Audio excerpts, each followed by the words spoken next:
All right, we're here. We're doing this what if, and well, problem. I have not watched the movie because I have no time. I have a busy weekend, but hey, we're here. Hello, guys. Welcome back to another video. Now, for the past weeks, probably months, I've been suggested to doing a Transformers what if, but I decided that what, why not we give it a go? The reason I wanted to do this is because it could sound interesting. At first, it doesn't, but the more I look deep into it, it actually could be interesting.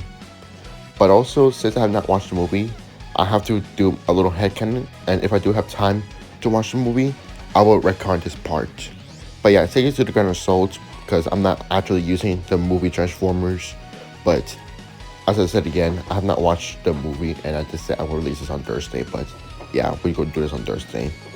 So how can we bring the Transformers to the series? Well, I have a simple situation, a simple calculation we could do, but at the same time we couldn't. But hey, this could work. Also, if you are new here, make sure to like, comment, and subscribe. People who watch my channel has not, but if you haven't, you could. I mean, if you want to, that's up to you. No pressure. Anyway, let us begin. This arc will begin right after Raditz and Goku's death. Vegeta and Nappa heard the scatter about the Dragon Balls and hear about Raditz's death. They decide that they're going to come to Earth in about a year, not to avenge Raditz or anything. No, he was a weakling Saiyan. They're after the Dragon Balls. Vegeta was thinking, if we get those hands on the Dragon Balls, he could become immortal. So, with Nappa, they head to Earth. As for the Sea Fighters, they need to be prepared for the arrival of the Saiyans, so they all split up and train. Now this is where the changes begin. A change where Bulma has an idea. After witnessing Goku's death, she decided that she has to create some fighters to help the Sea Fighters. The thing is, the reason why she wanted to do this is because she's afraid of how strong the other two Saiyans are going to be. And she doesn't want to see anyone else dying again. So, after that, when everyone went off to their own ways, Bulma also decided to do her own research and own creation. She decided that she's going to build two powerful helpers and fighters, if something you want to call it that. So while everyone's training, Bulma begins her work right away. So how long will the Transformers build? Well, speaking of Bulma as a really good scientist and having her father with her, and having more resources too, I feel like they're able to do it at least 5 months. Well, they would create Bumblebee first, which they would call him Bumblebee, but I would feel like they would call him something else, but for the sake of the story, we're calling him that.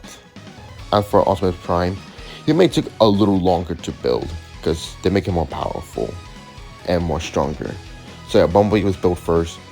It's kind of easy to enter, just gotta find a car and start working on that car, making a fighter. For some reason, Bulma felt like he saw them before. He doesn't know where. But, oh well. Everyone did see Bulma's creation, and they begin to train with Bumblebee. And surprisingly, Bumblebee is actually stronger than all the Sea Fighters, able to single-handedly hold his own against them all. And just like that, they're all confident. This person, or this robot, is pretty strong. So I would say everyone get a lot stronger thanks to Bumblebee being with them. Now we can begin our little battle. Ultimate Prime will not be built until Goku's arrival, which Goku has already been revived, but he had to make his way to the battle. And Ultimate Prime will arrive at the same time as Goku will arrive in the original story, but we're not going to cover that yet. We're coming to the battle. So I will say this battle will actually change a lot. I'm not going to go over power levels because I'm not much good at that. So the Saiyans arrive, plant some Cybermans, and the battle begins. This time, however, since Yamcha is much stronger, thanks to Bumblebee's training, I will say he will actually survive the Cyberman attack, which will surprise the Saiyans, but not much. They're not too impressed because, the Cybermen are weaklings. They're nothing compared to them. So, Nappa steps up to the plate. Now, you'll be wondering how strong everyone is at. As I said, I'm not good at power levels, so I'm just going to simply put that everyone's much stronger than canon, except for Gohan and Piccolo, since Gohan and Piccolo power will still be the same due to them training in the wild, while the other sea fighters, the humans, were training with Bumblebee. So I will say that the humans are close to Piccolo and Gohan's level, but not really close. It's just that they're somewhat able to keep up with them. So that should be good enough. So Yamcha and Tien decide to work together to fight Nappa, realizing how strong this guy is. So they begin to battle. They were doing some combos. At first, it looks like they're tied, but Nappa decides to take this a little seriously. So he powers up and he starts beating the two down. Even though they all work together, Nappa's using his brute strength to his advantage, just beat them down. However, Yamcha and Tien have a plan. So Yamcha decided to create a power ball. No, not a power ball. It's not going to turn to Great Ape. He's going to throw it around at Nappa. Nappa started blocking it, but he is getting hit because Yamcha's controlling the ball, swinging it around, hitting him with it. Then when Yamcha jumps up, Tien's right behind him, yelling Solar Flare, blinding the brute. And they're taking it to an advantage because they realize that Nappa cannot sense ki. He senses ki from his scatter, or sensing energy from his scatter. So then, once Nappa's blinded, Tien power up his full powered Tri-Beam, and Yamcha power up a Kamehameha. Both attacks hit Nappa. And then, well, Nappa still survived, but he's heavily beaten and damaged, and he's now pissed off. Vegeta is impressed, at least impressed to the humans, not to Nappa. Nappa's kind of failing him, and Vegeta's get a little irritated by this. He tells Nappa to not play around and just go full power, which he does, but his injuries would hold him back.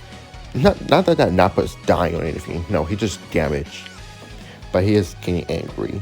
So, with his full power, he's able to bomb rush them, and without even knowing, Yamcha was killed, then punched through straight in the chest, killing him. And to add more salt to the wound, Nappa just fired a blast, vaporizing Yamcha's body into nothing, with everyone shocked and horror. Enraged, Tien rushed in at Nappa, but Nappa's too quick and too strong. And lucky the cannon, he just broke Tien's arm, like chopping it clean off, with Tien screaming in agony. Before Chaozu could even think about sacrificing himself, Bumblebee then rushed in. Now, Bumblebee, I would say he's at least as strong as Piccolo, if not even stronger. So he might actually beat Nappa, because not only he's much stronger, but because of Nappa's injuries by the two combos duo, I would say that Bumblebee might actually beat Nappa and avenge Yamcha and Tien. So after a few powerful punches, even some own laser guns he has, I would say that Nappa's defeated on the ground, decapitated and completely defeated. In utter rage and embarrassment, he kills Nappa right off the spot. He looks toward the Sea Fighters. He congratulates them for beating Nappa.